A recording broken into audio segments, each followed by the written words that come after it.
1000 টাকার নোটগুলা মানে অনেক অনেক মানে বিগ অ্যামাউন্ট, প্রায় 20 কোটি টাকার কম হবে না, এত উঁচা এরকম অনেক টাকা সব 1000 টাকার নোটগুলা, মানে এরকম মোটা মোটা স্বর্ণের রুলিগুলো, এরকম ঝুমকা, এরকম ঘাট। এখানে আমি যেটা ফার্স্ট টাইমে শুনলাম, এখানে টাকা ছিল 2000 কোটি টাকা।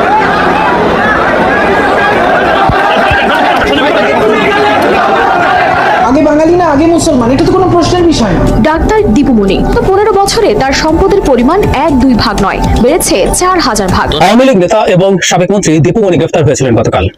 আজ তাকে কোর্টে নেওয়া হয়েছে এবং কোর্টে কিছু ঘটনা ঘটেছে, সেই ঘটনা নিয়ে একটু কথা বলতে চাই। প্রায় প্রতিদিনই রাজনীতির যে দৃশ্যপট এটির পরিবর্তন ঘটে। গতকাল যা ঘটে আজকে তা পরিবর্তন হয়ে যায়। সম্মানিত ভিউয়ার্স, আসসালামু আলাইকুম ওয়া রাহমাতুল্লাহি ওয়া বারাকাতুহু। আপনাদের মাঝে নতুন একটি ভিডিও নিয়ে হাজির হলাম। আপনারা সম্পূর্ণ ভিডিওটি ধৈর্য সহকারে দেখবেন। দর্শক মণ্ডলী, আপনারা এত সময় ধরে দেখছিলেন সংবাদ শিরোনাম, এখন দেখবেন বিস্তারিত। দর্শক ভিউয়ার্স, ডক্টর দীপুমণি 100 কোটি টাকা ও অনেক স্বর্ণ অলংকার সহ তিনি